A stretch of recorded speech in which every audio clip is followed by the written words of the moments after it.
Hello students, in this session you are going to learn 12th standard computer science continuation of 3rd chapter scoping. The main concept you are going to learn in this session: modules, characteristics of modules, benefits of modular programming and access control.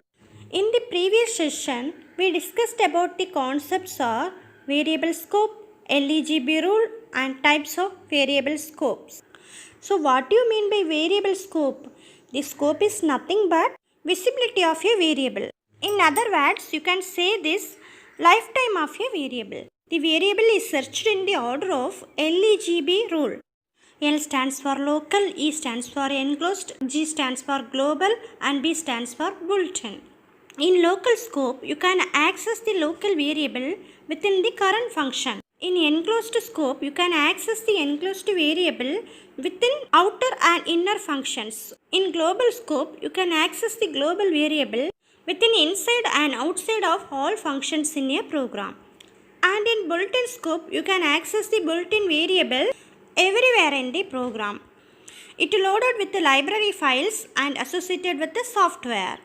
In these four types of scopes, the lowest scope is local scope and highest scope is bulletin scope. And high priority is given to the local scope and lowest priority is given to the bulletin scope. So this is about scope. Now coming to this session, what is module? Module is nothing but a part of a program, which means a larger program is divided into many parts. Each part is called as module. A software program can be divided into modules that work together to get the output, which means a software program can be divided into many subprograms. Each subprogram is called module. These modules work together to get the output, and these modules are also called as procedures or functions or subroutines. Okay. A single module can contain one or more statements within it. What does it mean? In a single module, you can give one or more statements. Okay. So what is module? Module is nothing but part of a program, which means the larger program is divided into subprograms. That subprogram is also called as module. Okay. Now let us see one real world example for modules. Suppose you are going to build a house. Is it possible to build a house by only one person? No, it is not possible. Because building a home is a not easy task. It is very difficult. You all know that. So then what you will do? So you are dividing the house building work and giving each part of the house work to some building workers. There will be lot of work. Electrical, painting, plumbing, foundation and so many works are there. These all the works are divided into many parts and given to the home builders. For example, electrical work is done by one worker and plumbing work is done by another one worker and foundation work is done by another one worker. So each and every worker are responsible for completing the housework within the given time. So all the workers take care of their work by themselves and mistakes in their work is also corrected by themselves. At the end, all the workers gather together and finish the house building work. Similarly, program is divided into many parts, which means many modules. Each and every module works perfectly on individual level, which means it checks the errors separately. Okay. At the end, all the modules gather together and then it will be included in the program. So whatever larger work you are taking, if you are dividing that work into many parts, you can easily finish that work. Similarly, if you want to execute a larger program, you have to divide that programs into subprograms. That is nothing but modules. Okay. Now let us see the characteristics of module. What are the characteristics of modules? Let us see that. Okay. The module contains instructions, processing logic and data. Here instructions means what? Detailed information or procedure or operations about that module. Okay. What do you mean by processing logic? Whatever work you are taken, that work has its own processing logic. And data means raw facts.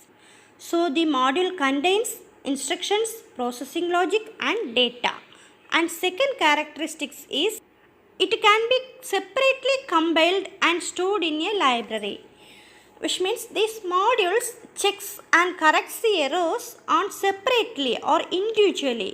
After that, it can be stored in a library. Third characteristics is it can be included in a program. After compilation of all modules, they will gather together and it can be included in a program. And fourth characteristic is the module segments can be used by other modules, which means if two module segments are same, the segments of your one module can be reused by another one module. Okay. And fifth characteristic is module segments can be used by invoking name and parameters, which means each segment in a module assigned by its own name and parameters. Name means function name, parameter means what? Variables. Okay. So these are the main characteristics of modules. Next, let us see about modular programming. What do you mean by modular programming? A program is subdivided into separate subprograms is called modular programming. Subprograms means what? Modules. A program is subdivided into separate modules, then that is called as modular programming. Okay. Next point, modular programming enables programmers to divide the work and debug pieces of program. Mainly the modular programming is used to divide the work and debug the pieces of the program. Okay. So next let us see about what are the benefits of using modular programming. First benefit is less code to be written. In modular programming, you don't need to write lengthy codes. You have to write less codes. That is the one of the benefit of modular programming. Okay. Next benefit is code is short, simple and easy to understand, which means we can easily understand the codes in modular programming because these codes is short and simple. Okay. And next point, it can be reused and eliminating the need of retype the coding many times. So you don't need to retype the same codes again and again. You can reuse that codes. Okay. And next point, it allows programmers to collaborate on the same applications. What does it mean? In modular programming, many programmers work together on the same application. Okay. And the next benefit is the same code can be used in many applications, which means we can reuse the same code in many applications. And the next point, programs can be designed more easily because a small team deals with only a small part of program. You already know that modules works on separately, individually. Okay. So it deals with only a small part of a program and errors can be easily identified, which means in modular programming you can easily identify the errors. Okay. And the next benefit is the code is stored across multiple files, which means in modular programming you can store the codes in multiple files. And the next benefit is scoping of variables can easily be controlled, which means visibility of variables can be easily controlled. Okay. So these are the benefits of modular programming. This is about modules. Next let us see about access control. What do you mean by access control? Access control is nothing but security technique. Okay. Security technique. It defines who can view the computer resources. So it defines who can view, who can access, who can use the resources that are available in computer. Okay. And it minimizes the risk to the object, which means it reduces the risk to the object.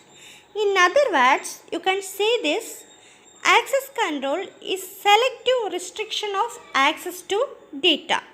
Okay. So now let us see one real world example for access control. Nowadays everyone using social websites like Facebook, WhatsApp, Twitter, Instagram and so on. These all the social websites having access control facility.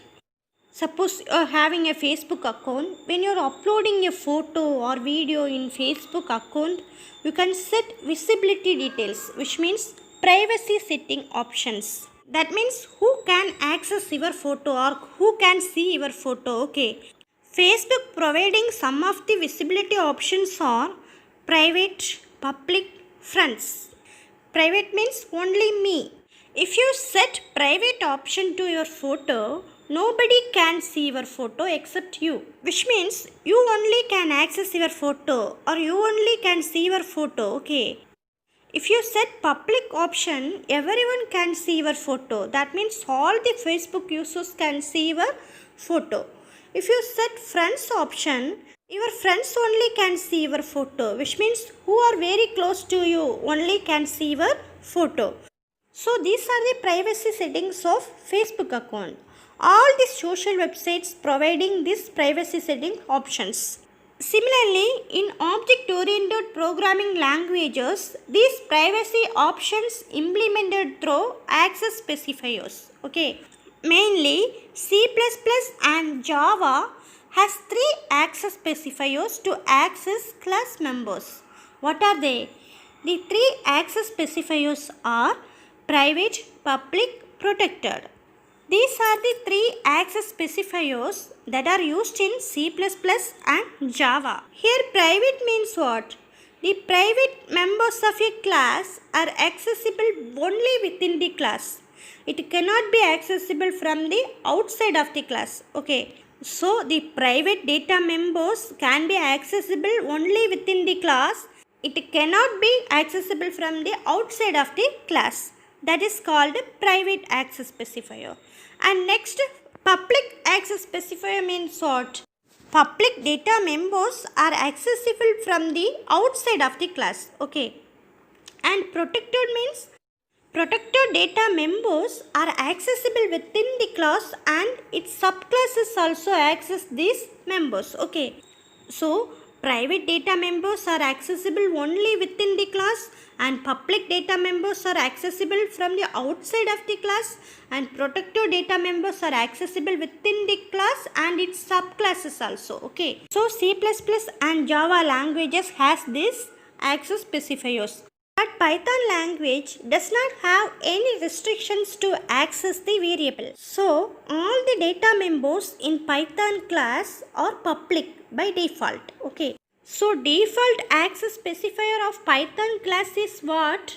Public. Okay. But in C++ and Java programming languages, default access specifier is private. Okay. So, any member from outside can be accessed in Python, which is not possible in C++ and Java because its default access specifier is private. But default access specifier of Python class is public. So, how will you declare private and protected data members in Python? In Python, you can declare protected data members by adding single underscore symbol before the data member of that class. And you can declare private data members by adding double underscore symbol before the data member of that class. Okay. So, default access specifier of Python class is public. But you can declare protected data members by adding single underscore and private data members by adding double underscore. Okay. So this is about access control. Thank you, students.